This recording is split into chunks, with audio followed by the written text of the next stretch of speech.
हम लोगों को आज करना है भ्रांतिमान अलंकार। अतिशयोक्ति अलंकार तक हम लोगों ने कर लिया था, अब हम उसके आगे करेंगे। तो यहाँ पर हमारे दो अलंकार हैं, एक अलंकार है भ्रांतिमान और एक अलंकार है संदेह। ठीक है, तो दो अलंकार आपके यहाँ पर दिए हुए हैं। ये दोनों अलंकार को समझने के लिए आपको दो शब्द के बारे में समझना होगा। हाँ जी,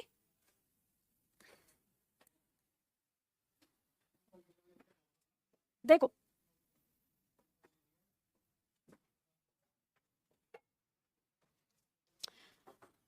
दो शब्द हैं, ठीक है।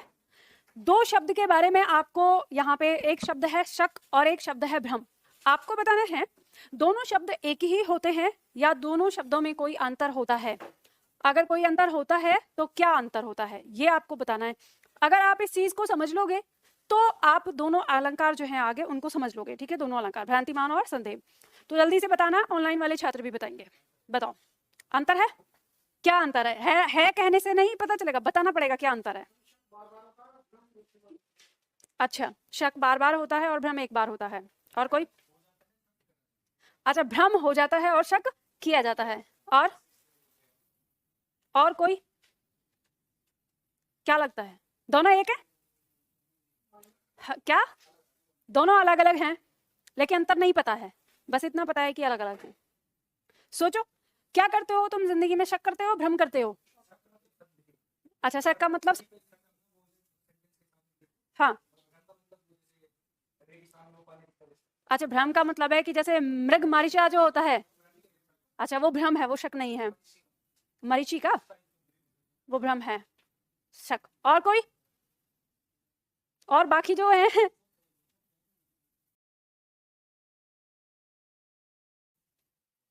उसे क्या बता रहे हो, मुझे बताओ ना इधर, क्या क्या संशय आ रहा है, बता।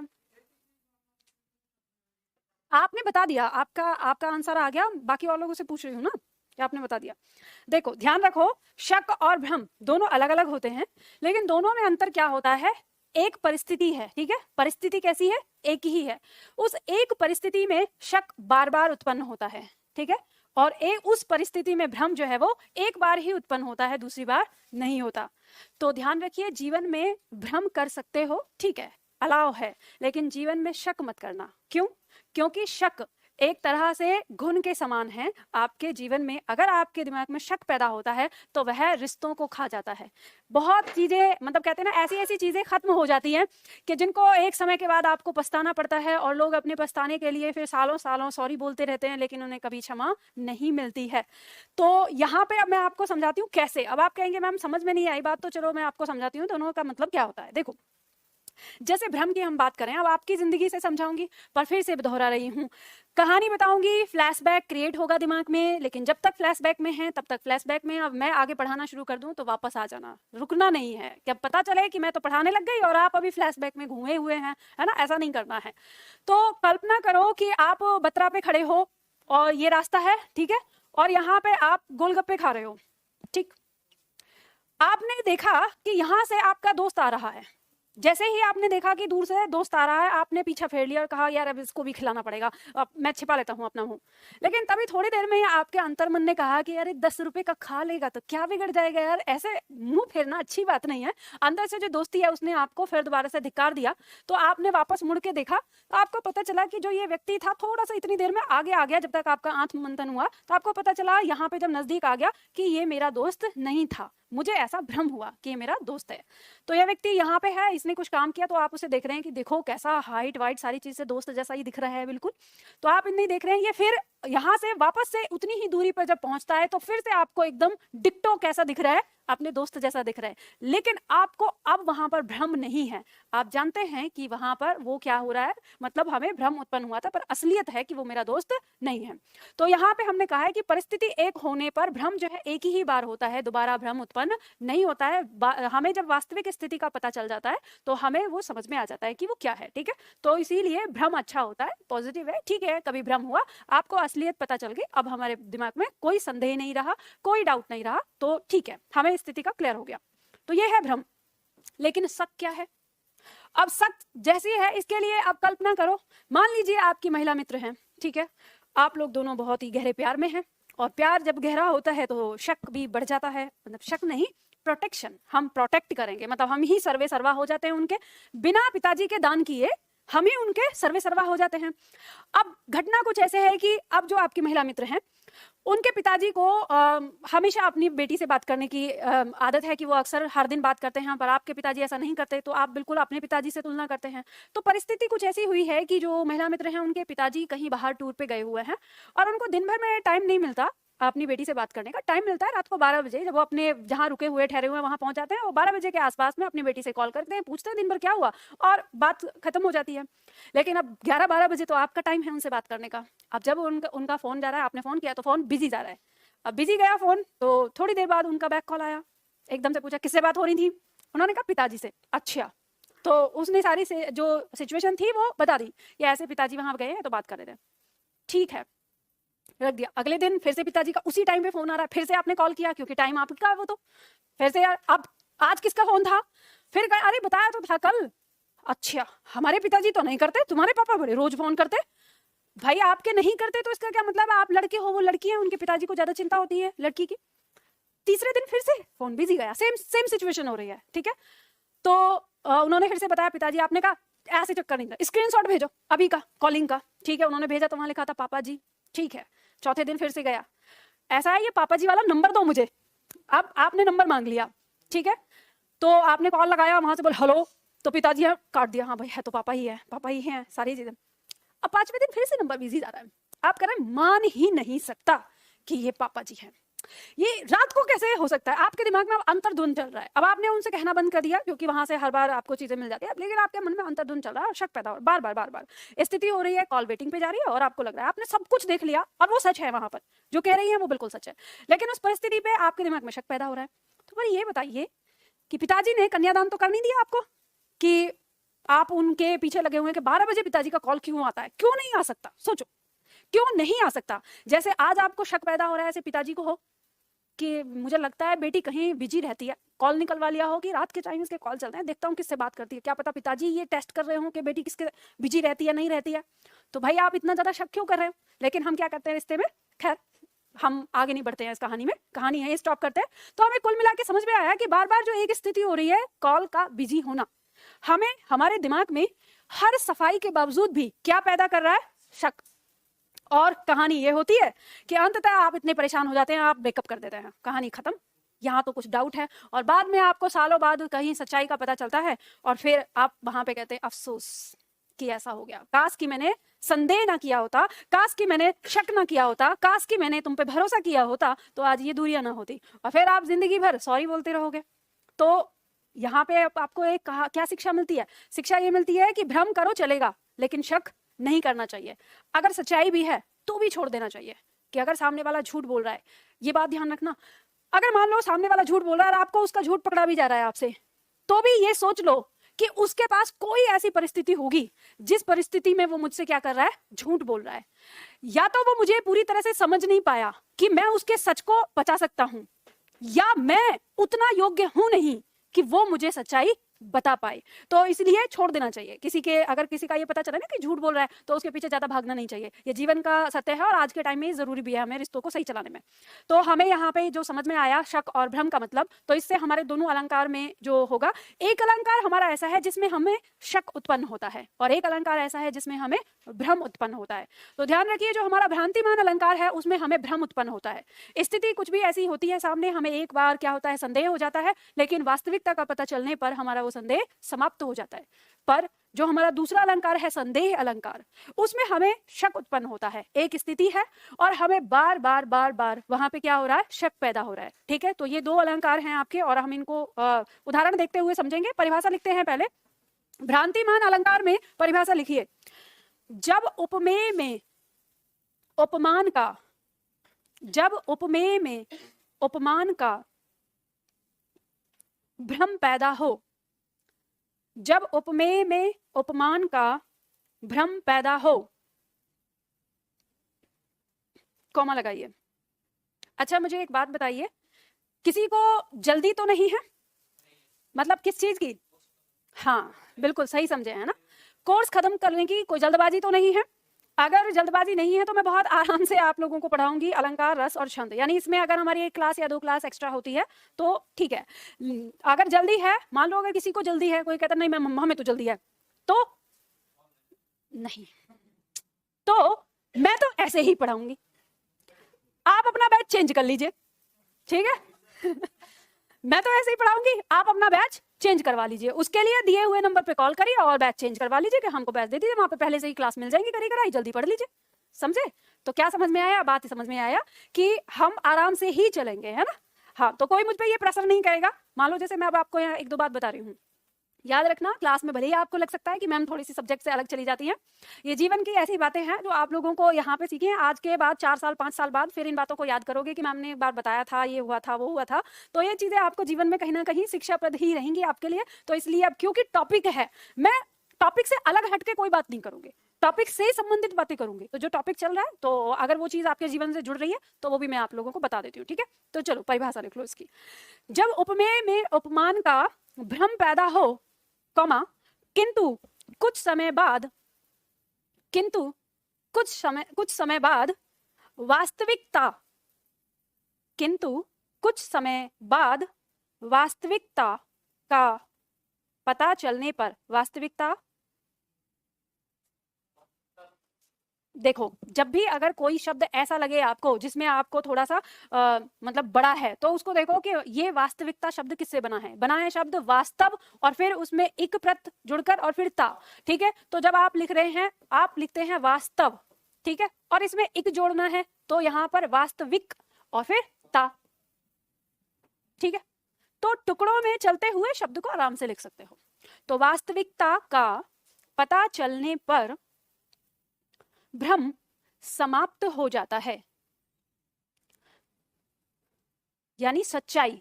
अगर हम वास्तविकता का मतलब देखें तो यानी सच्चाई। किंतु कुछ समय बाद वास्तविकता का पता चलने पर भ्रम समाप्त हो जाता है, वहां भ्रांतिमान अलंकार होता है।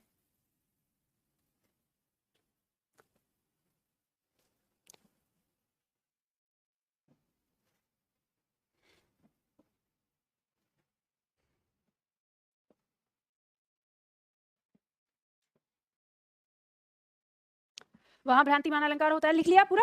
अब देखो इसमें ब्रैकेट लगा के ना, ब्रैकेट में एक पंक्ति लिखनी है और लिखना है सादृश्य,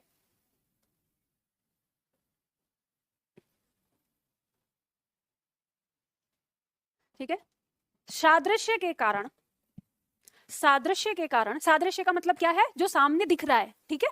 दृश्य मतलब दिखना, सामने सामने। तो सादृश्य के कारण उपमेय को भ्रम या धोखे से, भ्रम या धोखे से उपमान समझना, भ्रम या धोखे से उपमान समझना, ब्रैकेट बंद कर दो। ये पंक्ति आपकी परीक्षा में अलग से लिखी हो सकती है। कैसे पूछा जा सकता है कि सादृश्य के कारण उपमेय को भ्रम या धोखे से उपमान समझना, इसमें कौन सा अलंकार है, ठीक है। तो भ्रम से या धोखे से जब हम उपमेय को उपमान समझ लेते हैं तो वहां हमारा भ्रांतिमान अलंकार हो जाता है। इसकी पहचान के लिए देखिए आपके पास शब्द लिखा है जानकर, समझकर, जानी, जानू, जान, जनू। ध्यान रखना कोई सा भी शब्द है या इसके अलावा कोई भी शब्द है, इनका अर्थ क्या है? ऐसा समझकर, ठीक है, ऐसा समझ कर, लिख लीजिएगा इस तरह से। इसके अलावा कोई और शब्द भी आ सकता है यहाँ पर जो क्या अर्थ दे रहा हो कि ऐसा समझकर, ठीक है। तो जहां पे आपको ये आ जाए पंक्ति के अंदर कि ये शब्द दिया है कि ऐसा समझकर, वहीं पे हमारा भ्रांतिमान अलंकार उत्पन्न हो जाता है। अब देखो यहाँ पे पंक्ति कह रही है, लिख लिया ये, यहाँ पे देखो उदाहरण दिया हुआ है, पंक्ति कह रही है किंसुक कुसुम जानकर झपटा, भौरा सुक्की लाल चोंच पर, तोते ने भी चोंच चलाई, जामुन का फल उसे समझकर। तो यहाँ पे किंसुक एक फूल का यानी जो पुष्प होता है उसका नाम है, लाल रंग का फूल होता है, छोटा सा होता है, तो किंसुक का फूल कहते हैं उसे। तो यहाँ पे स्थिति क्या है, तो देखो इसके पीछे का बैकग्राउंड क्या है। बैकग्राउंड ये है कि एक जामुन का पेड़ है और उस पर एक तोता बैठा हुआ है, और उस पेड़ पर ही एक भंवरा है, वो डाल पर बैठा हुआ है, और दोनों एक दूसरे को देख रहे हैं आमने सामने से। तो हुआ ये है कि जो भंवरा है उसको तोते का शरीर पत्तों में छिप गया है, हरे रंग का होता है तो उसे दिखाई नहीं दे रहा, उसे सिर्फ और सिर्फ क्या दिख रही है, तोते की चोंच दिखाई दे रही है लाल रंग की। और जो भंवरा है वो डाली पर बैठा हुआ है, तो तोते को वो क्या दिख रहा है, जामुन का फल लग रहा है कि काला काला जो है जामुन लगा हुआ है। तो उनको क्या हो गया है, भ्रम हो गया है। तो यहाँ पे यही पंक्ति कहती है कि किंसुक कुसुम जानकर झपटा, यानी किंसुक का फूल जानकर झपटा कौन, भौरा, शुक माने तोता की लाल चोंच पर। ठीक है, तो जो भंवरा है वो तोते की लाल चोंच पर किंसुक का कुसुम जानकर उसे झपटा है। अगली पंक्ति कहती है तोते ने भी चोंच चलाई जामुन का फल उसे समझकर। तो आपको यहाँ पे जो पंक्ति में दिख रहा है शब्द जानकर और समझकर। ठीक है, तो ये दो शब्द आपको ये बता रहे हैं कि ऐसा उनको क्या हुआ है, भ्रम हुआ है।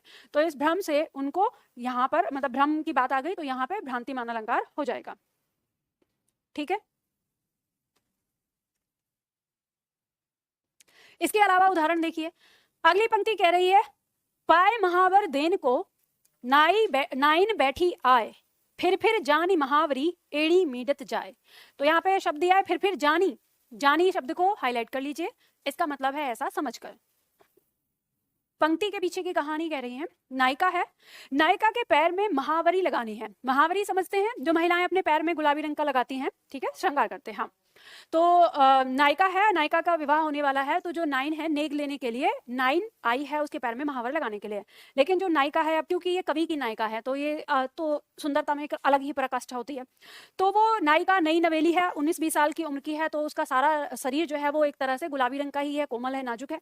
तो जब उसके पैर में वो सोचती है, जैसे ही उसके पैर को देखती है तो उसके पैर की एड़ी जो है वो गुलाबी रंग की दिखाई दे रही है। तो नाइन को ये भ्रम हो गया है कि उसके पैर पे पहले से ही महावर लगी हुई है, यानी पुरानी महावर लगी हुई है।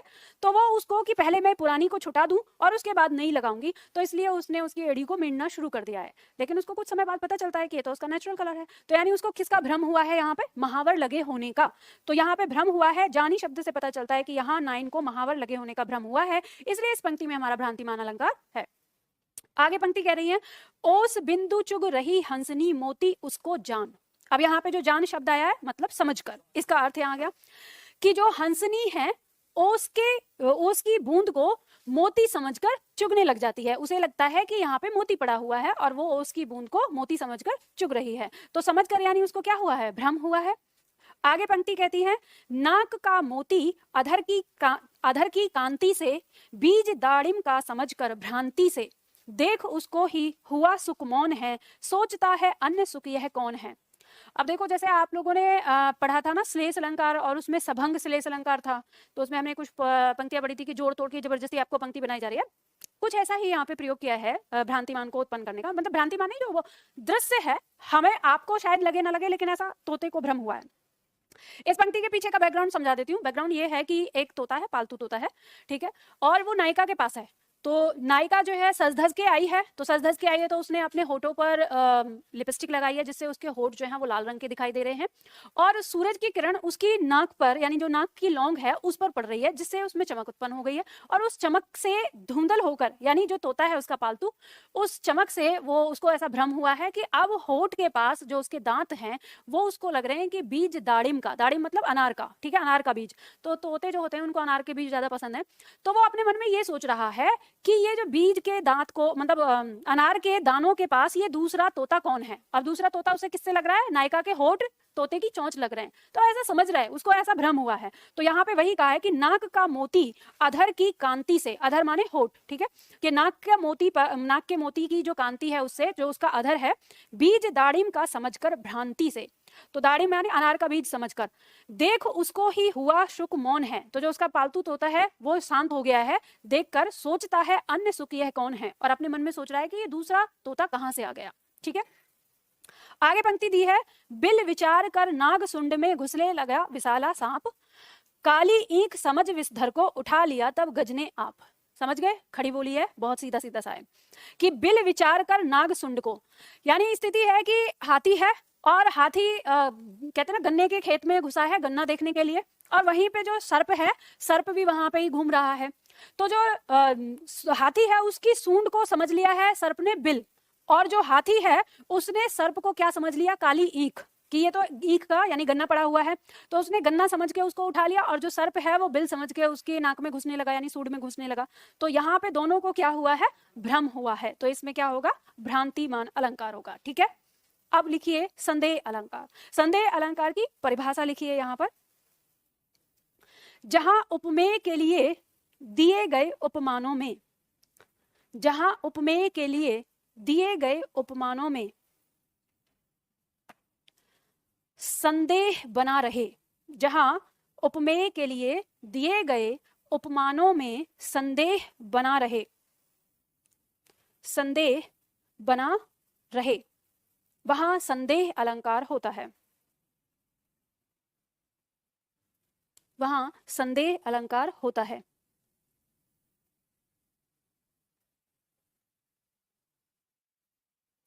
अगली लाइन से लिखिए दूसरी परिभाषा। ठीक है, एक तो ये हो गई, ऐसे आ जाएगी, दूसरे तरीके से भी आ जाती है परिभाषा। लिखो, जब सादृश्य के कारण, ठीक है, सादृश्य, जब सादृश्य के कारण एक वस्तु में दूसरी वस्तु होने की, जब सादृश्य के कारण एक वस्तु में दूसरी वस्तु होने की संभावना दिखाई पड़े, एक वस्तु में दूसरी वस्तु होने की संभावना दिखाई पड़े, संभावना दिखाई पड़े, और यह निश्चित ना हो पाए, और यह निश्चित ना हो पाए कि वास्तविकता,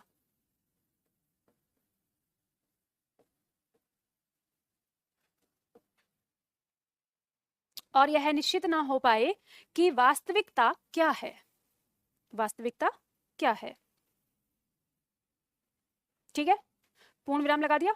एक और परिभाषा लिख लो दूसरी, डैश करके अगले पेज पे लिख लो, या तो उसके ऊपर जहां पे भाव होगा, यहाँ पे अगर स्थान है तो लिखो, जहां किसी वस्तु को देखकर,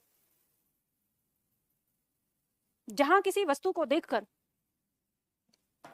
उसी के समान, जहां किसी वस्तु को देखकर उसी के समान अन्य वस्तु, उसी के समान अन्य वस्तु के संशय, अन्य वस्तु के संशय होने का भाव हो, अन्य वस्तु के संशय होने का भाव हो। ठीक है, पूर्ण विराम लगा दो। अब ये तीन अलग तरीके से आप लोगों ने परिभाषा लिखी है, परीक्षा में ना तीनों में से कोई सा भी तरीका मिल सकता है।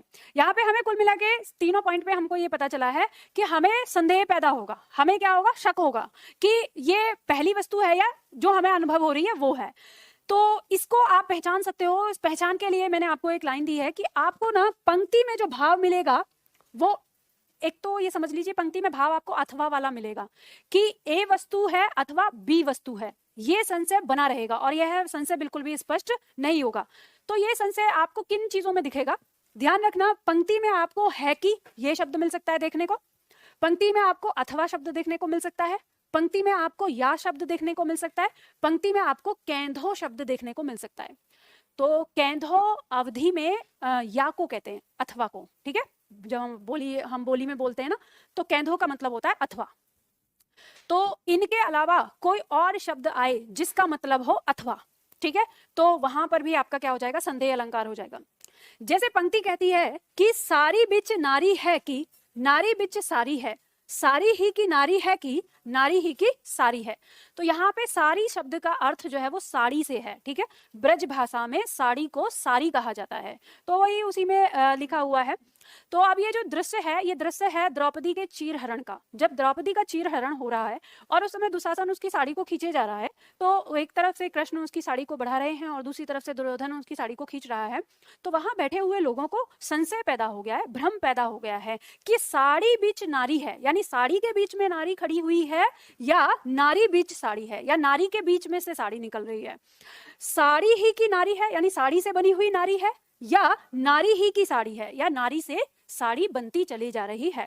तो अब स्थिति कैसी हो गई है कि उन्हें समझ ही नहीं आ रहा कि आखिर वास्तविकता क्या है। और यह जब समझ नहीं आ रहा, वास्तविकता का पता नहीं चल रहा, तो ये हमेशा क्या बना रहेगा, संदेह बना रहेगा। और हमेशा संदेह बना रहने पर हमारा अलंकार कौन सा होगा, उसमें भाव हमारा संदेह अलंकार। ठीक है, आगे देखो पंक्ति जो दी है, और देखो जिस पॉइंट को मैंने हाईलाइट किया है उस पॉइंट को हाईलाइट करके रखना, ताकि आप जब भी उदाहरण देखेंगे वापस रिपीट करेंगे तो आपको पता चल जाएगा कि इस कारण से इसमें हुआ है, तो उसकी ही तर्ज पर आप किसी दूसरी पंक्ति में भी अलंकार पहचान करने में सक्षम होंगे। तो अर्थ अलंकार के लिए थोड़ा सा फायदा आपको हो जाता है कि आप अर्थ अलंकार में अगर अर्थ पूरी तरह से ना भी निकाल पाए तो शब्दों को देखकर आप समझ जाते हैं कि ये अलंकार उसमें हो सकता है। जैसे दिया है, हरि मुख यह आली कि कैंधो उगो मयंक। अब अगर किसी भी पंक्ति में आपको कैंधो शब्द दिख जाए तो आंख बंद करके एक अलंकार लिख देना कि इसमें क्या है, संदेह अलंकार है, क्योंकि कैंधो का मतलब है अथवा। अब पंक्ति क्या कहती है कि हरि मुख, यानी हरि, यहाँ हरि कृष्ण के लिए आया है। नायिका कहती है अपनी सखी से कि हे सखी, यह कृष्ण का मुखड़ा है या मयंक यानी चंद्रमा उग आया है। तो मयंक का मतलब है चंद्रमा। तो चंद्रमा का पर्यायवाची अगर आपने याद किया है तो अर्थ याद हो जाएगा। कह रहा है कि हरि का मुख है या ये चंद्रमा उग आया है, और इसमें दोनों में ही संशय बना हुआ है, चंद्रमा में और हरि के मुख में। ये संशय खत्म नहीं होने वाला, तो इन पंक्ति में क्या हो जाएगा, संदेह अलंकार हो जाएगा। आगे पंक्ति कहती है, भूखे नर को भूल कर हर को देते भोग, पाप हुआ या हर्ष यह करूं हर्ष या सोग। अब देखो यहाँ पे जो सोग शब्द है, अब ये मत सोचना कि मैम ये सोग शब्द क्या होता है। आप मानक हिंदी में एक शब्द पढ़ते हैं, जैसे मानक हिंदी में पढ़ते हैं तो शोक शब्द आता है, ठीक है। तो इसी शोक शब्द को, जो कि मानक हिंदी में है लेकिन हिंदी की बोलियों में इसको सोग कहा जाता है, जिसका अर्थ शोक से ही लिया जाता है। तो बंद कर दो। तो देखो यहाँ पर, तो ये इस पंक्ति में पंक्ति कह रही है कि भूखे नर को भूल कर हर को देते भोग। अब देखो ये दृश्य किस तरह का हुआ है कि जैसे मान लीजिए, हम जानते हैं बहुत सारे मंदिर ऐसे होते हैं जहां पर हरि को, यानी ईश्वर जिसकी भी मूर्ति होती है, उसको 36 प्रकार के भोजन का भोग लगाया जाता है। तो एक कवि है, उसने दृश्य क्या देखा है, उसने दृश्य ये देखा है कि भोजन की थाली जा रही है और मंदिर के बाहर बहुत सारे भूखे लोग बैठे हुए हैं, और उनके सामने से उस भोजन को ले जाते हुए ले जाकर किसके सामने रख दिया है, हरि के सामने रख दिया है, यानी पत्थर की मूर्ति के सामने रख दिया है। तो अब कवि ये कहता है कि भूखे नर को भूल कर, यानी जो बाहर भूखे हुए नर हैं उनको छोड़ के हर को देते भोग, पाप हुआ या पुण्य है। अब पाप क्या है कि कोई भूखा हुआ व्यक्ति अगर आपको नजर आए और आपके पास उसे देने के लिए भोजन है और आप उसे भोजन नहीं देते हैं, तो ये पाप की श्रेणी में आता है, ठीक है। तो कह रहा है कि अब यहाँ पे भूखे को भोजन नहीं दिया है तो ये पाप हुआ है। अब दूसरा आता है हर को देते भोग। अब हमारी संस्कृति समझाती है कि कोई भी भोजन करने से पहले हरि को या ईश्वर को भोग लगाना चाहिए, तो अब उनको भोग लगाया गया है तो पुण्य का काम हुआ है। तो अब यहाँ कवि कह रहा है कि पाप हुआ या पुण्य यह है, करूं हर्ष, मतलब पुण्य होने के लिए हर्ष करूं, खुशी मनाऊं, या करूं शोक या पाप होने के लिए शोक मनाऊं। तो अब इस स्थिति का क्या संशय निकलेगा, क्या अर्थ निकलेगा, कुछ नहीं निकलेगा, क्योंकि हमें संशय बनाई हुआ है, समझ में ही नहीं आ रहा कि हमने सही किया है या गलत किया है। तो इसमें क्या हो गया, लगातार संदेह की स्थिति हो गई है, तो इसमें संदेह अलंकार हो जाएगा। आगे पंक्ति कहती है, यह काया है ये या शेष उसी की छाया, क्षण भर उनकी कुछ नहीं समझ में आया। अब ये पंक्ति है, जैसे मान लो इस तरह से पंक्ति दी हुई है आपकी, आपको नहीं पता है कि इसके पीछे का बैकग्राउंड क्या है क्या नहीं है, ठीक है। चलो मैं आप लोगों को अर्थ बता रही हूँ, तो आपके एक कनेक्ट करने के लिए मैं थोड़ा सा आगे पीछे की पंक्ति का अर्थ आपको बता देती हूँ, जिनका मुझे पता होता है, जिनका नहीं पता होता है तो वहां मैं भी छोड़ देती हूँ। अब ये पंक्ति है ना उस समय की है कि जब एक मिनट,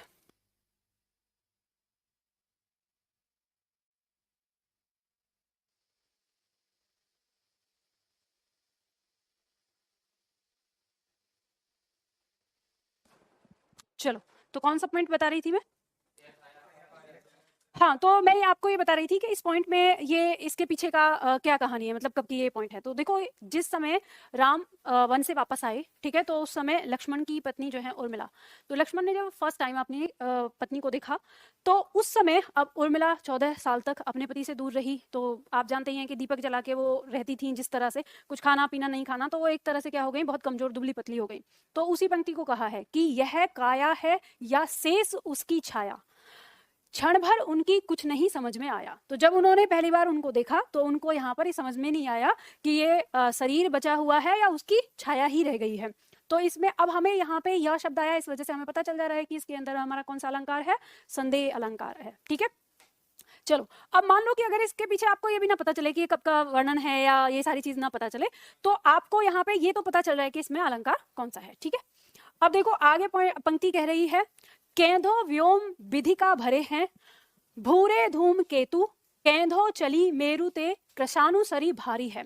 अब यहाँ पे देखो 2 बार केंधो आया, मान लो कि अब ये अवधि है, बिल्कुल एकदम शुद्ध अवधि। अब आपको ना समझ में नहीं आए कि क्या कह रहा है क्या नहीं कह रहा है, लेकिन आपको केंधो शब्द से ये जरूर पता चल जा रहा है कि इसमें क्या है, हमारा संदेह अलंकार होगा। ठीक है, तो ये जो पंक्तियां दी गई है उस समय का वर्णन है जब हनुमान जी ने लंका में आग लगा दी थी। ठीक है, तो लंका में आग लगा दी थी, तो अब जो दूसरे लोगों को जो दिख रहा है दृश्य, उसको यहाँ पे बताया गया है कि केंधो व्योम, अब व्योम माने है आकाश। ठीक है, विधिका भरे, अब विधिका का मतलब आता है जो जैसे तारे टूटते हैं ना, तारे टूट टूट के गिरते हैं। तो आपने कभी देखा है जब अग्नि जलती है और कोई चीज होती है जैसे चटकती है तो उसमें पतंगे से ऐसे उड़ते हैं। ठीक है, तो अब लंका जल रही है और उसमें कहीं से चारों तरफ से ऐसे पतंगे से टूट टूट के दिख रहे, तो उनको वहां पे दिया है कि मतलब ये जो ऐसा लग रहा है या तो आकाश में ना तारे टूट टूट के गिर रहे हैं या तो ऐसे पतंगे भर गए हैं। तो क्या है, एक तरह से संदेह वाली स्थिति आ रही है। और फिर आगे कह रहे केंधो चली मेरु ते कृसानु भारी है, मतलब या तो फिर कहीं पे हवा जो है, मतलब किसी कोई तगड़ी हवा चल रही है और वो इसको एक दूसरा रूप लेकर वहां से, मतलब जिसे आप ऐसे लगा सकते हो कि आंधी तूफान जैसे आता है उस तरह से। तो या तो ये कह रहे हैं कि या तो आकाश में क्या है, धूमकेतु से भर गया है पूरा, और नहीं तो कहीं पे हवा चल के जो आग है वो ऐसे उड़ के जा रही है। तो इसमें 2 स्थिति उत्पन्न हो रही है, या तो ये है या तो ये है। तो संदेह की स्थिति उत्पन्न हो रही है, तो इन पंक्तियों में हमारा क्या हो जाएगा, संदेह अलंकार हो जाएगा। ठीक है, मेरु मतलब पर्वत के लिए भी आ जाता है, जैसे मेरु से पर्वत से उठ के, ठीक है, वह आ रही है। हाँ, चलो अब देखो अगला आता है आपका 7वां, मानवीकरण अलंकार।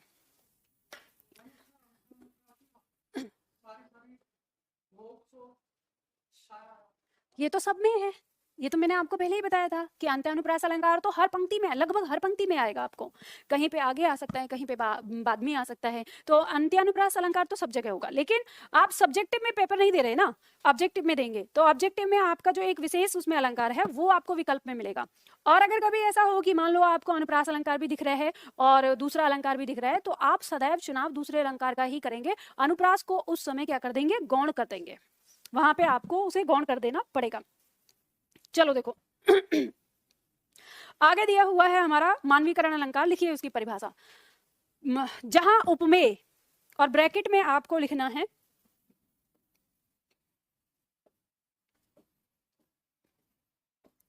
जहां उपमेय ब्रैकेट में निर्जीव या प्रकृति, यहाँ पे उपमेय का मतलब किससे होगा, किसी भी निर्जीव वस्तु से होगा, ठीक है, या किसी प्रकृति से होगा।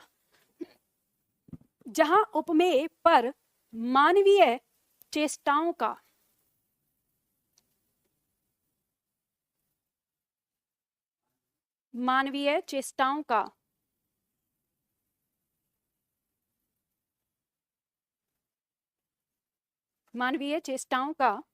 आरोप किया जाए, मानवीय चेष्टाओं का आरोप किया जाए, वहां मानवीकरण अलंकार होता है।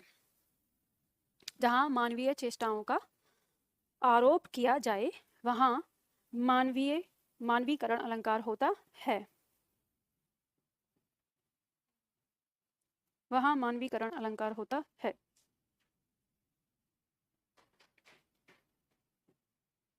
इसमें आपको हाईलाइट करना है मानवीय चेष्टाओं का आरोप। इससे पहले मैंने कल की क्लास में आपको बताया था कि आरोप शब्द आप जहां कहीं भी देखेंगे तो आपको लगाना है रूपक अलंकार उसकी परिभाषा पर फिर यहाँ पे भी आरोप आ गया तो आप लोग थोड़ा दिमाग नहीं लगाते हैं, ऐसे ही चलें रोबोट की तरह। तो यहाँ पे बताना जरूरी है, मानवीय चेष्टाओं का आरोप जहां पे लिखा होगा वहां क्या हो जाएगा, मानवीकरण हो जाएगा। अब देखो इस परिभाषा से पॉइंट को समझो, ये कहना क्या चाह रहा है। ये कह रहा है कि किसी भी निर्जीव वस्तु पर या कोई प्राकृतिक चीज पर आपको ऐसा दिखाया जाए कि वो निर्जीव वस्तु नहीं है या वो प्रकृति नहीं है, वो एक कोई आदमी बन गई है, मतलब कोई मानव बन गई है, और जैसे काम मानव करता है वैसे काम कर रही है। जैसे मान लो उदाहरण के तौर पर कि आपसे ऐसे कहीं पे आप पंक्ति रहे कि फूल हंसे कलियां मुस्काई, तो फूल हंस रहे हैं और कलियां मुस्कुरा रही हैं। तो आपको पता है कि फूल हंसते नहीं हैं। हंसने का काम कौन करता है? मानव करता है। और मुस्कुराने का काम भी मानव करता है। कलियां कभी मुस्कुराएंगी नहीं, लेकिन हम कह रहे हैं कि फूल हंस रहे हैं और कलियां मुस्कुरा रही हैं। तो इन पंक्तियों में हमने प्रकृति पर मानव की चेष्टाओं का आरोप किया है। तो ये हमारा इन पंक्तियों में क्या हो जाएगा? मानवीकरण अलंकार हो जाएगा। ठीक है, तो इसी तरीके से हम यहाँ पर देखते हैं। अब देखेंगे उदाहरण जैसे दिया हुआ है हमारा। पंक्ति कह रही है, बीती विभावरी जागरी, अंबर पनघट में डुबो रही, तारा घट ऊषा नागरी। अब सबसे पहले ये बताओ, इसमें पहला अलंकार कौन सा था? हम पहले पढ़ चुके हैं। कौन सा था? रूपक। कौन कौन सी पंक्ति, कहां पर, किस पॉइंट पर? अंबर रूपी पनघट, तारा रूपी घड़ा और ऊषा रूपी नागरी। ठीक है, तो यहां पर हमारा क्या है? रूपक अलंकार है।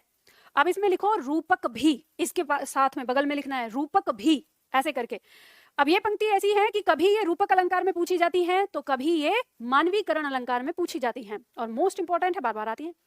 अब रूपक तो हमें पता चल गया, लेकिन इसमें मानवीकरण कैसे है? हमने कहा है बीती विभावरी, यानी रात बीत गई है, जागरी यानी सुबह हो रही है, और जो ऊषा यानी सुबह है वो महिला की तरह यानी गांव की नागरी की तरह क्या कर रही है? अंबर के पनघट में तारा रूपी घड़े को क्या कर रही है? डुबो रही है। तो ऐसा काम करने को दिखाया है प्रकृति पर जैसा कि मानव करता है। तो मानव की चेष्टा हो रही है, तो मानव की चेष्टा हो रही है, तो इसमें मानवीकरण अलंकार भी हो गया। तो क्योंकि हमने इसको मानवीकरण अलंकार के अंदर ही पहला उदाहरण लिया है, तो हमें पता है कि मानवीकरण तो है ही, लेकिन हमने बगल में लिखा है रूपक भी, तो रूपक भी का मतलब है कि रूपक भी इसमें आ गया। अब ध्यान रखिएगा, इसी में जैसे मान लो अगर आ जाए, अब इस पंक्ति के अंदर ये जागरी और यहाँ पे आ गया नागरी, तो अंत्यानुप्रास अलंकार हो गया, तो इसमें अनुप्रास भी हो गया। ठीक है, तो ऐसे आपकी परीक्षाओं में विकल्प जब आएंगे तो आपको ये ध्यान देना होगा विकल्प में। अब क्योंकि इसमें मुख्यतः दो अलंकार हो गए, मानवीकरण और रूपक, तो आपको विकल्प में या तो मानवीकरण मिलेगा या तो रूपक मिलेगा। और अगर बाई चांस कभी ऐसा हो जाए कि रूपक और मानवीकरण दोनों मिल जाएं, तो जो मन करे वो लगा देना, दोनों ही आंसर रहने वाले हैं। ठीक है, क्योंकि वहां पे आपके दोनों नहीं, थोड़ा सा और विकल्प में ध्यान रख लेना, कहीं ए और बी करके तो नहीं लिखा हुआ, क्योंकि ऐसा भी तरीका आ जाता है कि ए और बी करके दे दिया रहे, तो फिर वो हो जाएगा। ठीक है, तो विकल्प पर ध्यान देना है, ये याद रखना। आगे दिया हुआ है, सागर के उर पर नाच नाच करती हैं लहरें मधुर गान। अब पंक्ति से समझ में आएगा, सागर का उर, उर माने हृदय। ठीक है, हृदय को कहते हैं उर। अब सागर के हृदय हो सकता है क्या? नहीं, लेकिन हमने कहा है कि सागर के हृदय है, तो मानव जैसा होने का हमने उसे बोध कराया है वहां पे। अब सागर के हृदय पर नाच रही हैं और गान कर रही हैं लहरें, तो क्या लहरें गाती हैं, नाचती हैं? नहीं, ये किसका काम है? मानव का। तो मानव का काम है, मानव का काम दिखाया गया, तो मानवीकरण अलंकार हो गया। आगे पंक्ति कह रही है, ऊषा सुनहले तीर बरसाती जयलक्ष्मी सी उदित हुई। इस पंक्ति में पहला कौन सा अलंकार देखा था? सी, उपमा अलंकार। ठीक है, तो ब्रैकेट में लिख लो उपमा अलंकार भी, यानी उपमा भी, ऐसे लिख लो, ताकि आप जितनी बार भी रिपीट करोगे तब आपको याद आता रहे कि इसमें कौन कौन सा अलंकार है ना। और जहां आपने उपमा अलंकार में इसको देखा है, वहां जाके लिख लेना मानवीकरण भी, ताकि आपको दोनों जगह ही याद हो जाए। ठीक है, इसमें भी और इसमें भी। पंक्ति कह रही है कि जो सुबह है वो सुनहले तीर बरसाती हुई उग रही है, किसके समान? जयलक्ष्मी के समान, यानी वीरांगना के समान। तो आदमी के जैसा काम करते हुए दिखाया गया, दर्शाया गया इसमें, तो फिर हमारा मानवीकरण हो जाएगा। आगे पंक्ति कह रही है इसी में कि उधर पराजित कालरात्रि भी जल में अंतर्निहित हुई। एक तरफ तो जो सुबह है वो जयलक्ष्मी के समान उगती चली आ रही है, और दूसरी तरफ जो रात है वो जल में क्या हो रही है? विलीन हो रही है। ठीक है, आगे पंक्ति कह रही है, मेघ आए बड़े बन ठन के सवर के। बादल जो हैं वो सज सवर के आए हैं। तो बादल क्या सज सवर के आएंगे? सजने सवरने का काम कौन करता है? मानव करता है, तो यानी मानव की चेष्टाओं का आरोप इस पे किया गया है, तो इसमें मानवीकरण हो जाएगा। आगे कह रही हैं पंक्तियां, कलियों के दरवाजे खोल खोल कर झुरमुट में मुस्कुराते हुए। अब कलियों के दरवाजे, क्या कलियों का दरवाजा होता है? नहीं। या उसमें वो मुस्कुराएंगे उस झुंड में? नहीं, लेकिन यहाँ पे दरवाजों को खोलकर मुस्कुरा रहे हैं, तो ये सारी चेष्टा जो है मानव की चेष्टा है, और मानव की चेष्टा में मानवीकरण अलंकार हो जाएगा। आगे पंक्ति कह रही है, जगी वनस्पतियां अलसाई मुंह धोया शीतल जल से। वनस्पतियां जगी हैं और कैसी हैं? आलस कर रही हैं और मुंह धो रही हैं शीतल जल से। तो आलस करने का काम मनुष्य का है, मुंह धोने का काम मनुष्य का है, ये प्रकृति पर दिखाया गया है, तो मानवीकरण अलंकार हो जाएगा। ठीक है, आगे आ रहा है, ये जमीन गा रही आसमां गा रहा। सुना है गाना? जमी गा रही है, आसमां गा रहा है। ठीक है, तो ना तो जमी गाती है ना आसमां गाता है, ये हम सब करते हैं। ठीक है, चलो, तो इन सब में क्या हो गया? मानवीकरण अलंकार हो गया। अब ध्यान रखिए, जैसे अलंकार आप सीखते जा रहे हैं, आप कोई भी गाना सुनते हैं, गाने सुनते हैं या आजकल ऐसे ही छोड़ दिया है? आजकल के गानों में तो शायद आपको अलंकार वलंकार ये सारी चीजें देखने को मिलेंगे, लेकिन आपको ये सोनू निगम, लता मंगेशकर या ये जितने भी हैं, मतलब मैं आपको ये बता दूं 2015 से पहले कार्यक्रम या जब से हनी सिंह आया ना, हनी सिंह के बाद, मतलब हनी सिंह के बाद वाले को छोड़कर, और इसमें भी हनी सिंह में बहुत सारे हैं, जैसे अरिजीत हैं तो अरिजीत के गानों को सुनते हैं, या कोई और होते हैं तो उनके ठीक ठाक होते हैं।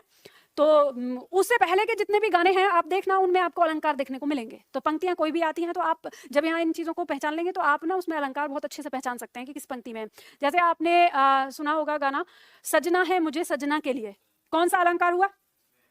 यमक अलंकार, ठीक है। तो सजना शब्द 2 बार प्रयोग हुआ है तो उसमें आता है। अब जैसे अदनान का गाना है कि जाना जाना नहीं, जाना जाना नहीं, उसमें पंक्ति आती है तो एक जाना का मतलब है प्रेमिका और एक जाना का मतलब हो गया जाने से, ठीक है। तो ऐसे आपको बहुत सारे गानों में देखने को मिलेंगे, लेकिन ध्यान रखिएगा ये गानों वाले जो अलंकार हैं आपको जो पढ़ाते हैं ये YouTube के और सारे टीचर पढ़ाते हैं, पर मैं आपको फिल्मी गानों के से अलंकार नहीं सिखाती हूँ, क्योंकि आपकी परीक्षा में फिल्मी गाने नहीं पूछे जाते। आपकी परीक्षा में जो पूछा जाता है वो ये काव्य पूछा जाता है, ये पंक्तियां, ठीक है। तो आप अपने तौर पर ना इनको देख सकते हैं। मान लो क्लास को इंटरेस्टिंग और मजेदार बनाने के लिए मैं भरने के लिए गाने भर सकती हूँ, लेकिन मुझे लगता है कि हम वहीं रहें जहां आपकी परीक्षा टिकी हुई है, ठीक है।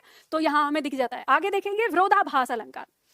अब देखो नाम आपने देखा, पहले हमने कहा भ्रांतिमान, तो भ्रांतिमान से भ्रम, ठीक है। संदेह अलंकार से शक, और उसके बाद आया मानवीकरण, तो यानी मानवीकरण मानव कर देना, और अब आ रहा है हमारा विरोधाभास। तो अब हम इसको समझेंगे, विरोधाभास शब्द का अर्थ समझ लो, पहले परिभाषा लिख लो फिर इसके बारे में जाना।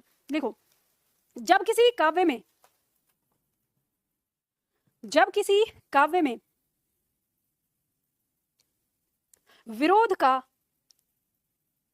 विरोध का आभास होता है,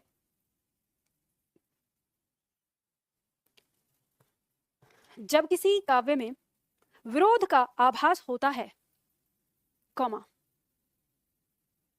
किंतु वास्तव में विरोध नहीं होता, किंतु वास्तव में विरोध नहीं होता, वहां विरोधाभास अलंकार होता है। वहां विरोधाभास अलंकार होता है। विरोधाभास शब्द जो है ये 2 शब्दों से मिलकर बना है, विरोध प्लस आभास। कौन सी संधि दिखाई दे रही है? दीर्घ संधि, ठीक है। तो आभास मतलब महसूस होना, विरोध मतलब उल्टा, ठीक है। तो जहां पे उल्टा एक तरह से एक दूसरे का विरोध करती हुई बात हमें महसूस हो, इसकी पहचान के लिए मैंने यहाँ पे आपको दिया है। किसी भी पंक्ति में अगर आप पहचानेंगे तो उसकी पहचान कैसे निकाल सकते हैं? पंक्ति के अंदर विरोधी अथवा विलोम शब्द देखने को मिलेंगे, यानी किसी भी पंक्ति में आपको विलोम शब्द देखने को मिल जाएंगे या कोई विरोधी बात कही हुई मिल जाएगी कि विरोध कही जा रही है, तो वहां पे हमारा क्या होता है? विरोधाभास अलंकार होता है। जैसे हम उदाहरण देखेंगे, पंक्ति कह रही है या अनुरागी चित्त की गति समझे नहीं कोय, ज्यों ज्यों बूढ़े श्याम रंग त्यों त्यों उज्जवल होए। अब पंक्ति कह क्या रही है इसको समझो। इस चित्त का मतलब होता है मन, ठीक है, मन हमारा अंतर मन। अनुरागी का मतलब है अनुराग यानी प्रेम में लगा हुआ, ठीक है। तो ये जो प्रेम में लगा हुआ चित्त यानी मन है, इसकी गति मतलब दशा, स्थिति को समझे नहीं कोई नहीं समझ सकता, ठीक है। जो ये जो प्रेम में लगा हुआ जो मन है, अब यहाँ पे जो प्रेम दिखाया गया है ये कहा गया है कि कृष्ण के प्रेम में पड़ा हुआ जो मेरा ये मन है, इसकी गति इसकी दशा को कोई नहीं समझ सकता। क्यों? आगे पंक्ति कही है, तो जो आपका विरोधाभास अलंकार है ना वो नीचे वाली पंक्ति में है। यहाँ कह रहा है कि ज्यों ज्यों बूढ़े श्याम रंग त्यों त्यों उज्जवल होए। हम जानते हैं श्याम का मतलब होता है काला, तो हमें ऊपर से क्या दिख रहा है कि जैसे जैसे काला रंग बढ़ता है वैसे वैसे उजाला हो रहा है। तो ये तो विरोधी बात हो गई कि काला रंग बढ़ने पे उजाला कैसे होगा, लेकिन हमें अर्थ में पता चलता है कि इसने कहा है ये श्याम रंग मतलब कृष्ण के रंग में यानी कृष्ण के प्रेम में रंगा हुआ ये जो मन है, इसकी स्थिति को कोई नहीं समझ सकता। जैसे जैसे कृष्ण का रंग मेरे मन पे चढ़ रहा है वैसे वैसे मेरे मन में उजाला होता जा रहा है। तो इसमें अंदर तो विरोध है ही नहीं, तो हमें दिख रहा था विरोध यानी आभास हो रहा था विरोध का, तो इसीलिए इसमें कौन सा अलंकार हो गया? विरोधाभास। आगे पंक्ति कह रही है दूसरी, शीतल ज्वाला जलती है ईंधन होता दृग जल का, यह व्यर्थ सांस चल चल कर करती हैं काम अनल का। अब देखो पंक्ति में कैसे पहचानोगे। मान लो जैसे पंक्ति दी है, पंक्ति का अर्थ समझ में आया आपको? क्या कह रही है ये? अर्थ समझ में नहीं आया कि क्या हो रहा है। तो आप इसके शब्दों से थोड़ा अनुमान लगा सकते हैं कि कह रहा है कि शीतल ज्वाला जलती है। क्या कभी कोई ज्वाला शीतल हो सकती है? तो आप इस शब्द से यहां पहचान कर रहे हैं कि ज्वाला शीतल तो नहीं हो सकती, तो ये तो विरोधी बात कही गई है एकदम से। तो विरोधी बात है तो हो ना हो, इसमें विरोधाभास अलंकार हो सकता है। फिर आगे कह रहा है कि ईंधन हो रहा है जल। कभी अग्नि के लिए जल ईंधन का काम कर सकता है? नहीं, तो ये भी विरोधी बात कही जा रही है, तो इसमें विरोधाभास हो सकता है। अब ये विरोधाभास कैसे है उसको समझिए।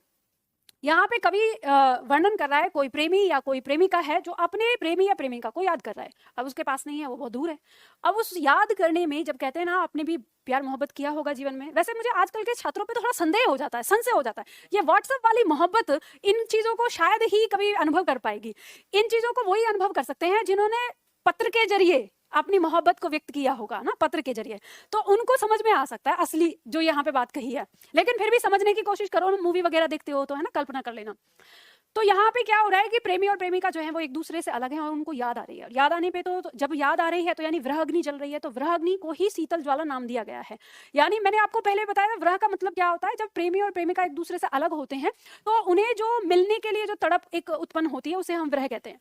अब याद आ रही है, मतलब किसी वजह से आप जा नहीं सकते, मिल नहीं सकते उनसे, तो अब क्या होगा, तब याद आएगी तो आंख से आंसू ही निकल जाएगा।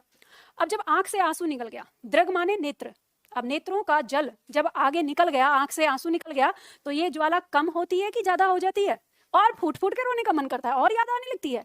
तो वो और याद आने लगती है तो उसने काम क्या कर दिया, ईंधन, ईंधन का काम हो गया ना। तो उल्टी बात तो है ही नहीं, इसमें विरोध तो है ही नहीं, ऊपर से दिख रहा था हमको। शीतल ज्वाला मतलब वृह अग्नि, यानी प्रेम, प्रेम जल रहा है मन में, प्रेम उत्पन्न हो रहा है मन में, प्रेमी की याद आ रही है, याद में आंख से आंसू निकल गया, आंसू निकला तो उससे ये ज्वाला और बढ़ गई, यानी याद और बढ़ गई।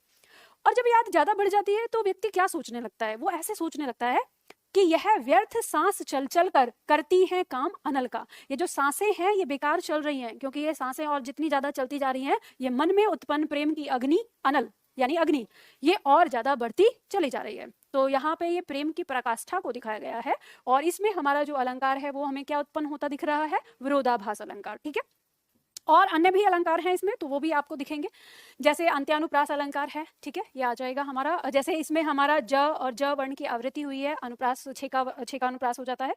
ठीक है, आगे पंक्ति हमारी कहती है, विस्मय यह गोदावरी अमृतन को फल देत। मैंने आपको बताया कि विस्मय और अमृतन दोनों विलोम शब्द आ गए। तो यहाँ पे जो विस्मय है, पहला विस्मय, इसका अर्थ है विशाल। हमको लग रहा है कि ये जहर की बात कर रहा है, लेकिन विस्मय का अर्थ यहाँ पे विशाल यानी प्रचंड से आ रहा है। तो ये प्रचंड गोदावरी जो है, गोदावरी की घाटी जो है, ये अमृत के समान फल देती है। तो अर्थ में कोई विरोधाभास नहीं है। तो इससे हमें पता चलता है कि अर्थ में कोई विरोधाभास नहीं है। यहाँ पर हमारा विरोधाभास मतलब विरोध नहीं है, तो अलंकार हमारा विरोधाभास हो जाएगा। ठीक है, अगला आता है हमारा असंगति अलंकार। संगति, संगति का मतलब क्या होता है, साथ या मेल। ठीक है, कहते हैं ना कि संगत में हो तो मेल, मेल मिलाप जहां से है, और आ माने नहीं। तो यानी कह रहा है कि जहां पर उपमेय का उपमान से कोई मेल ना हो तो वहां पे हमारा असंगति अलंकार हो जाता है। शब्द से याद रखेंगे तो परिभाषा भी याद होती है, उसका सेंस भी समझ में आता है। इसकी परिभाषा लिखो, लिखो, जब किसी काव्य में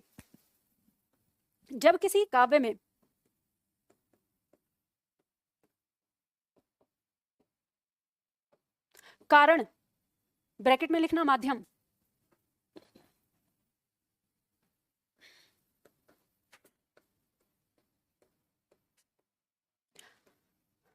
जब किसी काव्य में कारण ब्रैकेट में माध्यम और कार्य ब्रैकेट में परिणाम,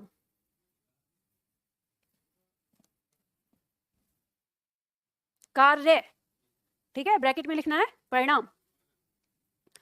जब किसी काव्य में कारण और कार्य में मेल ना उत्पन्न हो, मतलब मेल ना हो यानी संगति ना हो, जब किसी काव्य में कारण और कार्य में मेल ना हो, वहां असंगति अलंकार होता है, वहां असंगति अलंकार होता है।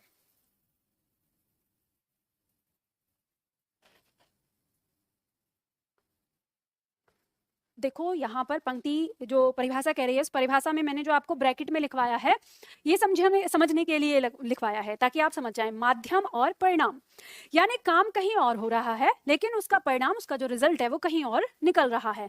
तो यानी जैसे मान लीजिए कि आप खाना खाते हैं तो भूख किसकी मिटनी चाहिए? आपकी। लेकिन आप खाना खा रहे हैं और भूख मम्मी की मिट जाती है, तो क्या ये कारण कार्य में मेल है? नहीं। तो ये मेल नहीं है, तो इसी को असंगति कहते हैं। ठीक है, यानी जब किसी पंक्ति में आपको ऐसा लगे कि जो कार्य हो रहा है, यानी जो वहां पे एक माध्यम है, उस माध्यम का जो रिजल्ट है जो वहीं निकलना चाहिए वहां ना निकल के कहीं और निकल रहा है, तो वहां पे हमारा असंगति अलंकार हो जाता है। जैसे उदाहरण के तौर पर पंक्ति कह रही है कि हृदय घाव मेरे पीर रघुवीरे, कि हृदय में घाव तो मेरे लगा है लेकिन जो पीड़ा है वो रघुवीर के हृदय में हो रही है, यानी राम के हृदय में हो रही है। तो कवि के माध्यम से, मतलब कवि लक्ष्मण के माध्यम से कह रहा है कि लक्ष्मण जी कह रहे हैं कि मेरे हृदय में घाव लगा हुआ है, यानी पीड़ा मेरे हृदय में हुई है, मुझे घाव लगा है, लेकिन जो मतलब पीड़ा मतलब जो घाव है, चोट जो लगी है वो मेरे हृदय में लगी है, लेकिन जो उसका दर्द हो रहा है, उसकी पीड़ा जो हो रही है वो किसको हो रही है? राम को। तो यहाँ पे हमारा क्या हो जाएगा? असंगति अलंकार। अच्छा ये बताइए, आप में से किसी को ऐसा तो नहीं लग रहा कि ये जो बात कही जा रही है ये अतिशयोक्ति है? क्योंकि कई बार ऐसा लोग कहते हैं कि ये असंभव है ऐसा होना, कि मान लो चोट लक्ष्मण जी को लगी है और उसकी पीड़ा राम को कैसे हो सकती है। तो इस बात को लेकर कुछ लोग जो है कहते हैं कि ये असंभव है ये काम। और जैसे मैं आपको बताती हूँ कि कोई असंभव काम जो होता है वहां पे अतिशयोक्ति होता है, तो कई बार आपके दिमाग में ये संशय पैदा हो जाता है। तो ऐसा तो नहीं लग रहा किसी को? ध्यान रखिए, लगना भी नहीं चाहिए, क्योंकि ये असंभव नहीं है, ये होता है। यहाँ इस पंक्ति ने ये नहीं कहा है कि लक्ष्मण को पीड़ा नहीं हो रही, यहाँ पे कहा जा रहा है कि लक्ष्मण को जो पीड़ा हो रही है ना, उसका पूरा का पूरा अनुभव जो है वो राम को भी हो रहा है। तो यहाँ पे बस उसको कहने का ढंग जो है वो उस तरीके से है जहां वो असंगति पैदा कर रहा है। ठीक है, कहने का ढंग हमारा ऐसा है। तो ऐसा नहीं है, अब मान लो कि आप और आपका भाई बहुत ज्यादा एक दूसरे की केयर करते हैं और बचपन से एक दूसरे के साथ रहे हैं, और मान लो भाई को अगर चोट लग गई और वो आपके किसी कारण से लग जाएगी, तो वो जैसे थोड़ा सा कहेगा आ, तो उसके साथ वो आ कहता, आप उससे डबल तेजी से आ कहता, लग गई। तो अगर आपको वो पीड़ा का एहसास है तभी तो आप ऐसा कह रहे हैं। ठीक है, चलो इस बात पे आप मजे ले रहे हैं तो आपकी मम्मी के पास ही आते हैं। जब आप यहाँ पे आते हैं, ठीक है, तो आप अपनी तकलीफ के बारे में अपनी मम्मी को नहीं बताते, छिपाने लगते हैं। क्यों? क्योंकि आपकी माताश्री को ना हल्के से अनुभव हो जाता है, और हल्के से अनुभव होने के बाद आपको पता है कि आप उसको बर्दाश्त कर लेंगे उस चीज को, लेकिन जो माताजी हैं वो कुछ ज्यादा ही परेशान हो जाएंगी, तो आप छिपाते हैं। लेकिन आप कितना भी छिपाइए, आप अगर यहाँ तकलीफ में है तो वहां वो 2 बार पूछते, 4 बार पूछते हैं, बेटा तू ठीक तो है ना? हाँ ठीक, नहीं बेटा तू ठीक है, मुझे सपने में दिखाई दे रहा था, मुझे ऐसा लग रहा था, मुझे वैसा लग रहा था। अब उनको पता चल रहा है, उनको अनुभव हो रहा है। तो आप इस बात को कभी ये मत सोचिएगा कि जो असंगति अलंकार यहाँ पे कवि ने प्रकट किया है ये असत्य होता है, या ये असंभव होता है, या अतिशयोक्ति होता है। ठीक है, ऐसा होता है, हम जहाँ पे हमारी प्रीति और प्रेम जुड़ा होता है वहां ऐसा होता है। इसके अलावा और भी पंक्तियां हैं जिनमें हमारा असंगति अलंकार उत्पन्न होता है। किस प्रकार से? देखो, जैसे पंक्ति कह रही है अगली पंक्ति हमारी कि द्रग उर्जत टूटत कुटुम जुरत चतुरचित प्रीति परति गांठ दुर्जन हिये दई नई यह रीति। अब पंक्ति कह रही है द्रग माने क्या होता है? नेत्र। ठीक है, आंख। उर्जत माने क्या होता है? उलझना। अगर कोई चीज उलझ जाए तो सुलझाने में टूट जाए तो टूटता है। ठीक है, तो पंक्ति कह रही है जब उलझती है तो टूटने की संभावना रहती है वहां पर। तो पंक्ति कह रही है कि द्रग उर्जत, यानी नायक और नायिका के नयन उलझते हैं। आगे पंक्ति कहती है टूटत कुटुंब, कुटुंब माने परिवार, और उनके परिवार टूट जाते हैं, यानी नायक और नायिका के नेत्र उलझे हैं, नयन उलझे हैं, और टूट कौन जा रहा है? परिवार। आगे कह रहा है जुरत चतुर चित प्रीति, चित माने मन, चतुर माने चंचल, तो चंचल मन में प्रीति यानी प्रेम जुड़ता है नायक नायिका के। अब कोई चीज अगर जुड़ रही है तो गांठ भी तो वहीं पड़ेगी जहां चीजें जोड़, जहां जोड़ है वहीं पे गांठ है। लेकिन परति गांठ दुर्जन हिये माने हृदय, दुर्जन यहाँ पर आप चाहे दूसरे लोगों से लगाओ, या दुर्जन का दुर माने बुरा, जन माने लोग, तो बुरे जन से लगाओ। ठीक है, या तो दूसरे लोगों से लगाओ या बुरे जन से लगाओ, दोनों का मतलब एक ही तरह से आ जाएगा यहाँ पे। परत गांठ दुर्जन हिये, जो दूसरे लोग हैं उनके हृदय में गांठ पड़ जाती है कि इनका प्रेम कैसे हो जाएगा, इनके प्रेम को अलग करो, इनको अलग करो पहले, है ना, मन में चल जाता है। अब कवि कह रहा है दई नई यह रीति, हे प्रभु ये कैसी अनोखी रीति बनाई है आपने। तो नयन मिलते हैं नायक नायिका ने, उलझते हैं नायक नायिका के नेत्र, टूट जाते हैं उनके परिवार, जोड़ पड़ता है यानी जुड़ता है उनके मन में प्रेम, लेकिन गांठ पड़ जाती है दूसरे लोगों के हृदय में, और यह प्यार की अनोखी रीति है। तो काम कहीं हो रहा है, परिणाम कहीं और निकल रहा है, तो कौन सा अलंकार पैदा हो रहा है? असंगति। ठीक है, चलो समझ में आ गया। आगे बढ़ते हैं, अगला पॉइंट, उल्लेख अलंकार। उल्लेख, उल्लेख शब्द का शाब्दिक अर्थ क्या है? व्याख्या। और क्या समझते हो उल्लेख से? देखो, जैसे जो आपको उल्लेख का मतलब समझ में आएगा तभी आपको पंक्ति में अलंकार समझ में आएगा। जैसे हम कहते हैं, मान लो अगर मैं आपसे कहूं कि पर्यावरण प्रदूषण क्यों हो रहा है, उल्लेख करके बताइए, तो आप इसमें एक कारण बताएंगे, दो बताएंगे, तीन बताएंगे, चार बताएंगे, कितने बताएंगे? जितने पता होंगे, यानी विभिन्न प्रकार के, ठीक है, हाँ, विस्तार से। तो अब ये बात ध्यान रखिए कि जब हम किसी एक चीज के बारे में, यानी किसी के बारे में हम एक से अधिक प्रकार से बताते हैं, तो वहां पे हमारा उल्लेख अलंकार होता है, ठीक है। एक से अधिक प्रकार से जब भी हम उसके बारे में बताते हैं, उसकी विशेषता बताएं, अच्छाई बताएं, बुराई बताएं, जो भी हम उसके बारे में बताते हैं, तो वो हमारा वहां पर अलंकार कौन सा उत्पन्न होता है? उल्लेख। तो परिभाषा लिखो उल्लेख अलंकार की। जब किसी काव्य में एक वस्तु का वर्णन, जब किसी काव्य में एक वस्तु का वर्णन, एक वस्तु का वर्णन भिन्न भिन्न प्रकार से भिन्न भिन्न प्रकार से किया जाता है,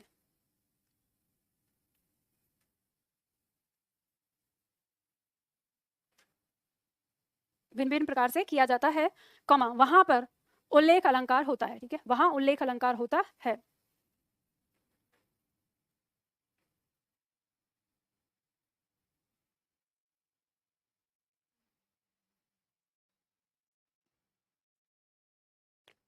वहां उल्लेख अलंकार होता है, ठीक है। चलो देखो उदाहरण देखेंगे। पंक्ति कह रही है यहाँ पे, तू रूप है किरण में, सौंदर्य है सुमन में, तू प्राण है पवन में, विस्तार है गगन में। अच्छा ये बताओ, ऐसे पंक्तियों को देखकर आपको क्या लगता है, ये किसने किसको कहा होगा? प्रेमी ने दूसरे प्रेमी को मतलब प्रेमी ने प्रेमिका को, ठीक है। देखो बेटा, मैंने ये आपसे कहा है कि इस दुनिया में प्रेमी की प्रेमिका बहुत ताकतवर है, ठीक है। कहते हैं दो ही चीज इस दुनिया में ताकतवर हैं, एक ईश्वर और दूसरा प्रेमी की प्रेमिका। लेकिन इतनी ताकतवर क्यों बना रहे हो कि इतनी ताकतवर है? हालांकि ऐसा होता है कि हमने दूसरे नंबर पर प्रेमिका रखी है, लेकिन कभी कभी ऐसा होता है कि वो पहले नंबर पे आ जाती है। जब कवि कहता है तुझ में रब दिखता है, तो उसमें रब दिखने लगता है, तो वो पहले नंबर पे भी आ जाती है, ठीक है। माना कि आपकी प्रेमिका बहुत ताकतवर है, लेकिन इतनी ताकतवर नहीं है कि तू रूप है किरण में, यानी किरण में रूप बन के बह जाए, सौंदर्य है सुमन में, यानी पुष्प में सौंदर्य बन जाए, और तू प्राण है पवन में, इस हवा में वो चेतना बन जाए, ठीक है, और विस्तार है गगन में और आकाश में विस्तार के रूप में फैल जाए। तो ये ईश्वर है भाई, पहले को रहने दो पहले पे, है ना। तो ये जो पंक्ति है, ये आपकी पंक्ति यहाँ पे ईश्वर की महिमा का वर्णन कर रही है, ठीक है। ईश्वर की महिमा का वर्णन किया जा रहा है कि तू रूप है किरण में, हे प्रभु, तो इस किरण में ना दूसरों के रूप को, जैसे देखो ये प्रकाश है, इस प्रकाश को पढ़ते ही आपको सबका रूप दिखने लगता है, तो उसी चीज को यहाँ पे कहा गया है कि ये जो प्रकाश है, यानी वो जो किरण है वो तुम हो, और तभी दूसरों का रूप दिख रहा है। सौंदर्य है सुमन में, हमें जो वो सौंदर्य, जो सुंदरता नजर आती है फूल में, वो सुंदरता तुम हो। तो प्राण है पवन में, जो ये हवा है जो हमें जीवन देती है, यानी चेतना देती है, वो प्राण तुम ही हो। और इस गगन में जो विस्तार रूप से, इस सन्नाटे में, इस खालीपन में जो फैला हुआ है, वो विस्तार वो तुम्हारा ही है। तो यहाँ पर ईश्वर की महिमा करते हुए कवि ने कहा है। आगे पंक्ति आती है, तुम ही हो माता पिता, तुम ही हो बंधु सखा, तुम ही हो। अब ये किसने किसको कहा है? यह भी ये भक्त जो है वो अपने ईश्वर के लिए कह रहा है। हालांकि 15-16 वर्ष की उम्र का जो मतलब कहें प्रेमी होता है, वो ये बात अपनी प्रेमिका में देख लेता है। जैसा होता है घर छोड़ के जो चले जाते हैं, देख रहे हैं, जो घर छोड़ के भागते हैं, वो अपने प्रेमी प्रेमिका में यही कहते हैं, तुम ही हो माता, तुम ही पिता हो, तुम ही हो बंधु सखा, तुम ही हो। तो क्योंकि जब सब कुछ ना उनमें दिखाई देता है, तभी तो सब कुछ छोड़ छाड़ के चले जाते हैं ना।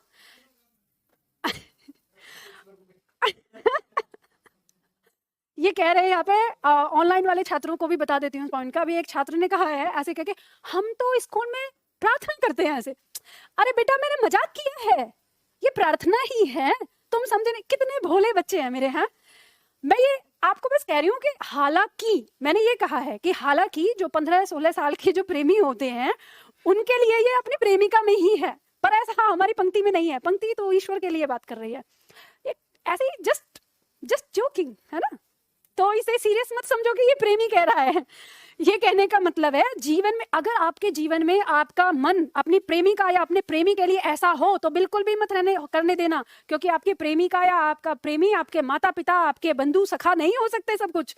वो कहते हैं ना, जब जैसे जो लोग छोड़ के चले जाते हैं, मान लो घर परिवार को सबको छोड़ के चले जाते हैं, एक ही में सब कुछ समझ लेते हैं, तो फिर कुछ समय के बाद ना वो एक एक चेहरा देखते देखते देखते देखते और इसी की सुनते सुनते ना दिमाग से पक जाता है इंसान। तो ऐसी स्थिति के लिए ना मेरे पापा अक्सर समझाया करते थे, कहते थे कि बेटा जब गरीबी दरवाजे से अंदर आती है तब प्रेम खिड़की से बाहर चला जाता है। तो जब आप पूरी फैमिली के साथ होते हो ना तो प्रेम भी चलता है, सारी चीजें चलती हैं, लेकिन जब सिर्फ प्रेम के लिए अपनी पूरी फैमिली को छोड़ के चले जाते हो ना तो वो प्रेम भी बहुत जल्दी ही निकल लेता है। ठीक है, तो ये एक जीवन की सीख है यहाँ पर। तो वैसे हालांकि आप लोगों की उम्र देख के लगता नहीं है कि आप लोग ऐसी हरकतें करोगे, लेकिन फिर भी बाई चांस किसी के दिमाग में ऐसा कीड़ा आ जाए तो मत करना। चलो सुनो, इधर ध्यान दो, बहुत हो गया मजाक, ठीक है। अच्छा पवन ऑनलाइन ले रहा है, तो क्या मतलब कहना क्या चाहते हो तुम, मतलब पवन पे डाउट कर रहे हो? पवन पे डाउट कर रहे हो? नहीं, देखो हमने यहाँ पे देखा, जब हमने ईश्वर की महिमा का वर्णन किया है, एक बार किरण के बारे में बोला, एक बार सुमन के बारे में बोला, एक बार उसके प्राण होने के बारे में बोला, विस्तार होने के बारे में बोला, तो हमने ईश्वर की महिमा का वर्णन 3-4 तरीके से अलग अलग किया। ऐसे ही हमने एक बार माता का रिश्ता दिया, एक बार पिता का दिया, एक बार बंधु का दिया, एक बार सखा का दिया। तो हमने ईश्वर को जो अपना संबंध है एक से अधिक दिया। तो यहाँ पे इस तरीके से हमें पता चलता है कि इसके अंदर हमारा उल्लेख अलंकार है, क्योंकि हम एक चीज को दिखा रहे हैं बार बार। ठीक है, इसके बाद दूसरी पंक्ति है, ध्यान रखना ये चारों पंक्तियां जो हैं आपकी परीक्षा के लिए महत्वपूर्ण है, ये आता है आ जाता है बार बार। यहाँ पे पंक्ति कह रही है, काम सा रूप प्रताप दिनेश सा, सोम सा सील है राम महीप का। ये पंक्ति दी हुई है। ठीक है, इन पंक्तियों में पहले मुझे बताओ कौन सा अलंकार भी इसमें लिखा जाएगा? सासी दिखा हुआ है ना, तो उपमा, तो उपमा भी लिख लो। अब इसके बाद यहाँ पे पंक्ति क्या कह रही है? पंक्ति कह रही है काम सा रूप, यानी कामदेव के समान सुंदर रूप है। प्रताप यानी प्रसिद्धि, दिनेश सा सूर्य के समान उनकी प्रसिद्धि है। सोम सा शील, शील माने व्यवहार आचरण, सोम माने चंद्रमा, चंद्रमा जैसा शीतल व्यवहार है। राम महीप का, महीप माने राजा, तो राजा राम का जो स्वभाव है वो चंद्रमा के समान शीतल है। उनका जो रूप है वो कामदेव के समान सुंदर है, और उनका जो प्रताप यानी उनकी जो प्रसिद्धि है वो दिनेश सूर्य के समान बहुत फैला हुआ है, तेज है, चमकदार है। तो यहाँ पे हम देख रहे हैं कि एक तो के समान आ रहा है, तो उपमा अलंकार आ रहा है इसमें। ठीक है, दूसरा हमने उनके गुणों की व्याख्या की है एक से अधिक बार, तो हम अलग अलग उनके गुणों की व्याख्या कर रहे हैं, तो उल्लेख अलंकार भी इसमें है। अगली पंक्ति कहती है, नवल सुंदर श्याम शरीर की, सजल नीरद सी कल कांति थी। अब देखो पंक्ति क्या कह रही है, ध्यान से समझना होता है। हम यहाँ पे देख रहे हैं नीरद सी, ठीक है, इसको रेखांकित करके लिखो यहाँ पे उपमा, इसमें तो है उपमा अलंकार, लेकिन इसकी जो पहली पंक्ति है यहाँ पर, यहाँ है उल्लेख अलंकार। तो अगली पंक्ति को यहाँ पे रेखांकित करके लिखो उल्लेख, तो यहाँ पर उल्लेख है। अब यहाँ पे उल्लेख कैसे है? तो देखो शरीर, शरीर की विशेषता बताई जा रही है। शरीर कैसा? नवल, नया नवेला, ठीक है, नया नया यंग हुआ। दूसरा सुंदर, सुंदर शरीर, और तीसरा श्याम यानी सावला। तो विशेषता बताई जा रही है, नया सुंदर सावला शरीर।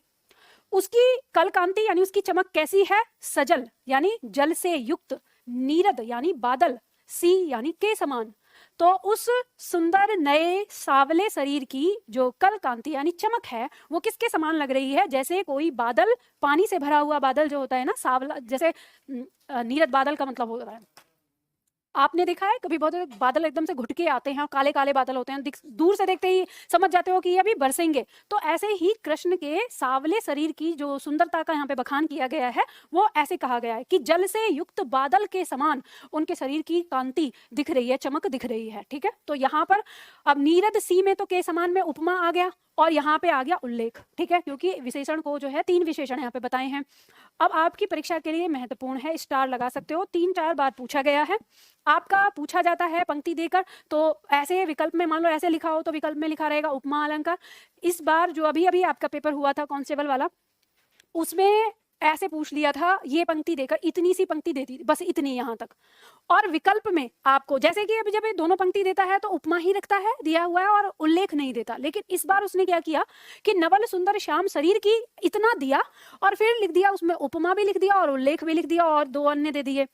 तो अधिकतर जो छात्र रट्टाफिकेशन मारते हैं प्रीवियस क्वेश्चन पेपर का, वो उसमें कर आए उपमा, ठीक है, उसमें, क्योंकि वो नवल सुंदर श्याम शरीर इससे रट के गए थे।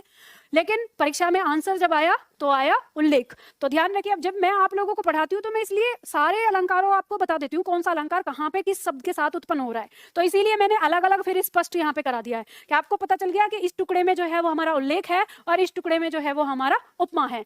तो अब अगर दोनों आते हैं तो विकल्प के हिसाब से आप देख के चलेंगे, और अगर टुकड़ा टुकड़ा करके आता है तो भी आपको पता चल जाएगा कि कौन सा अलंकार कहाँ पर है, ठीक है।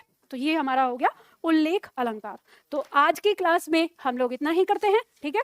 फिर मिलते हैं हम अगली क्लास में।